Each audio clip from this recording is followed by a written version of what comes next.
Graça e paz a todos. Hoje nós vamos falar de mais uma prática errônea para aqueles que vivem sob uma nova aliança. A prática do dizimar. O dízimo foi imposto por lei a Israel na antiga aliança.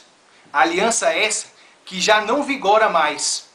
Porém, muitos ainda insistem em praticá-lo.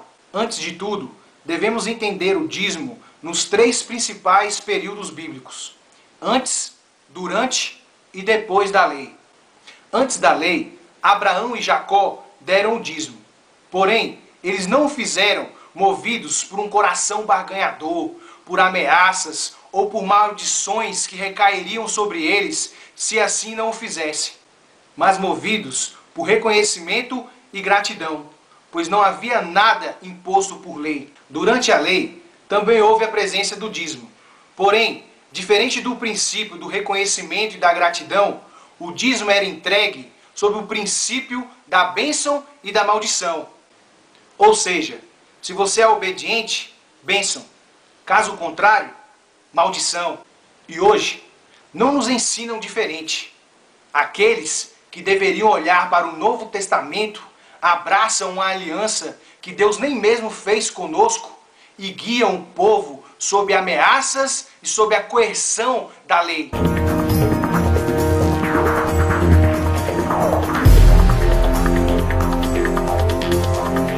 Vim para levar os seus bens. Por quê?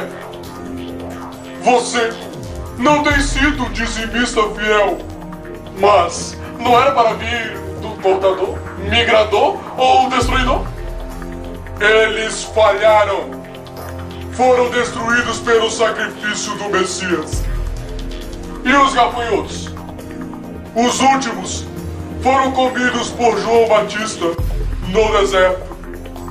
Então, se você não é o cortador, migrador ou nem o destruidor, quem é você? Sou o exterminador. Fui criado por um grupo de líderes da cristandade, programado para trazer medo aos cristãos. Sou a nova ameaça para os cristãos infiéis.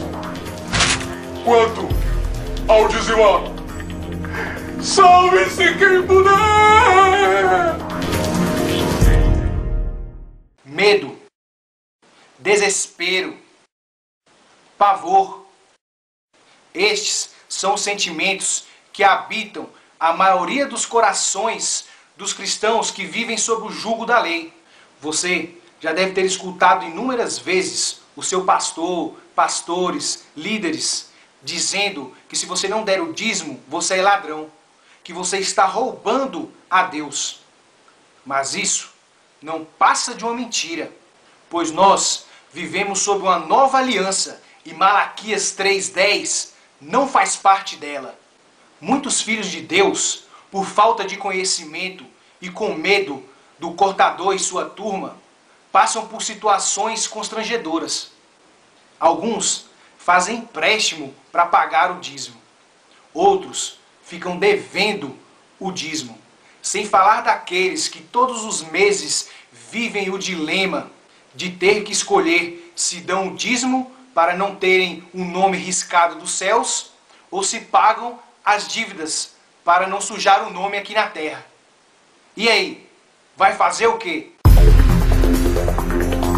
Olha, eu vou pagar as minhas dívidas. Quer dizer, vou agora mesmo levar o meu dízimo à casa do tesouro.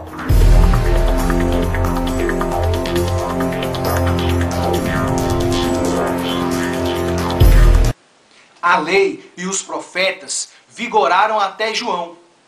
Cristo nos resgatou da maldição da lei. Você não precisa mais temer os gafanhotos, o cortador, o destruidor ou o seu pastor. Não existem mais ameaças, nem a coerção. Nenhuma condenação há para aqueles que estão em Cristo Jesus. Em 2 Coríntios, no capítulo 9, verso 7, diz o seguinte: cada um contribua segundo tiver proposto no coração, não com tristeza ou por necessidade, porque Deus ama quem dá com alegria. No Novo Testamento, ou seja, após a lei, Deus nos fala de ofertas de amor voluntárias. E nada melhor que o exemplo que Ele nos deu, entregando o seu próprio Filho, Jesus Cristo. O que Deus espera de nós na nova aliança é um coração voluntário, um coração generoso que oferte com alegria. Não um coração pesaroso que fica pensando que poderia fazer algo melhor com o dinheiro do dízimo. Ainda que em Mateus, no capítulo 23, e Hebreus, no capítulo 7, faça algumas referências ao dízimo, no Novo Testamento não há nenhuma referência sequer do dízimo como mandamento para a igreja. A cristandade tem feito de Cristo um garçom que deve servi-los constantemente e que no fim leva os 10% de gorjeta. Dizem que quem não dá o dízimo é ladrão, mas e aqueles que roubam os dizimistas? O que eles são? Vamos deixar de brincadeira. Fala sério, varão!